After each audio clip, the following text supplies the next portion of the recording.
নমস্কার বন্ধুরা, কেমন আছেন সবাই? গৃহবধূর নতুন একটা ভিডিওতে আপনাদের স্বাগত জানাই। এই সুন্দর সুন্দর সজনে দিয়ে আর এত সুন্দর দেখতে মাছগুলো দিয়ে হবে সজনে মাছের ঝোল। আর এই সজনে আর মাছের ঝোলের মধ্যে আলুর অবদান অবশ্যই আছে, তো আমি আলুও দেবো। তার আগে কিন্তু আমি মাছটার মধ্যে হলুদ আর লবণ দিয়ে মাছটাকে মেখে রেখে দেবো। মাছটা যতক্ষণে মেখে রেখে দিচ্ছি ততক্ষণে কিন্তু আমি আলুটাকেও সুন্দর সুন্দর লম্বা লম্বা করে পিস করে কেটে নেব। কেন কি সজনে আর মাছের ঝোলে কিন্তু আলু না দিলে মাছের ঝোলটা পরিপূর্ণ হবে না। তার সাথে আমি টমেটোগুলোকে কেটে নিয়েছি আর একদিকে সজনেগুলোকে ধুয়ে আমি ভালো করে কিন্তু বাটিতে নিয়ে নিয়েছি।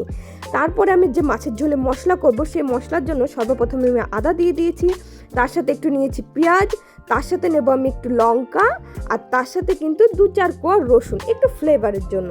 এই সব কিছু আমি মিক্সিতে দিয়ে সুন্দর করে মশলাটাকে আমি পেস্ট করে নেব। মশলাটা পেস্ট হয়ে যাওয়ার পর এদিকে আমি গরম কড়াইয়ে তেলটা দিয়ে দেবো। তেলটা দিয়ে দেওয়ার পর তেলটা আরেকটু গরম হতেই কিন্তু আমি মাছগুলোকে ছেড়ে দেবো। মাছগুলোকে ছেড়ে দেওয়ার পর মাছগুলোকে বেশ এপাশ ওপাশ করে কড়া করে লাল লাল করে ভেজে নিতে হবে। আমার মাছ ভাজা হয়ে গেলে আমি এই কড়াইয়ের মধ্যেই কিন্তু আমি আলুগুলো দিয়ে দেবো, আলুগুলোকেও ভেজে নেব।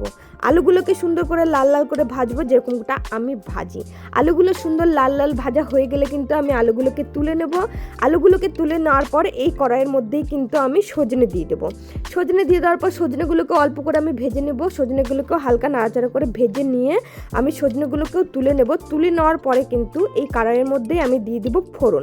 আমি এক্সট্রা করে আর তেল দিচ্ছি না, সেই তেলের মধ্যে আমি ফোড়নটা দিয়ে দিলাম। ফোড়নের মধ্যে দিয়েছি আমি একটু দারচিনি আর জিরে, তার সাথে দিয়েছি কয়েকটা শুকনো লঙ্কা। ফোড়ন দেওয়ার পর আমি কিন্তু যে মিক্সিতে করে পেস্ট রাখা মশলাগুলো ছিল সেই মশলাগুলো কিন্তু আমি এর মধ্যে দিয়ে দেবো। দিয়ে দেওয়ার পর এর মধ্যে দিয়ে দিয়েছি একটু করে টমেটো, যে টমেটোটা আমি কেটে রেখেছিলাম। তারপরে দিলাম আমি লবণ আর হলুদ। লবণ আর হলুদ দেওয়ার পর এই মশলাটাকে ভালো করে এখন কষাতে হবে।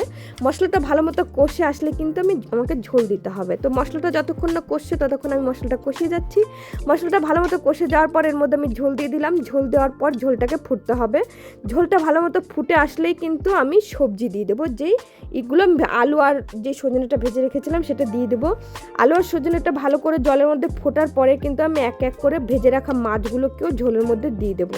ঝোলের মধ্যে মাছগুলোকে দিয়ে দেওয়ার পরে এটাকে আরেকটু টাইম ফুটতে দিতে হবে। ফুটতে দেওয়ার পরে যখন ভালো মতো মাছের ঝোলটা ফুটে যাবে, উপর দিয়ে একটুখানি ভাজা জিরে গুঁড়ো দিয়ে দিয়েছি আমি 1 চামচের মতো। আর এটা যাতে একটু দেখতে ভালো লাগে আর একটু গন্ধটা অন্যরকম আসে তার জন্য আমি একটু ধনেপাতাও দিয়ে দিয়েছি। ধনেপাতা দিয়ে দেওয়ার পর এটাকে আমি এখন নামিয়ে নেব। আমার কিন্তু মাছের ঝোল রেডি।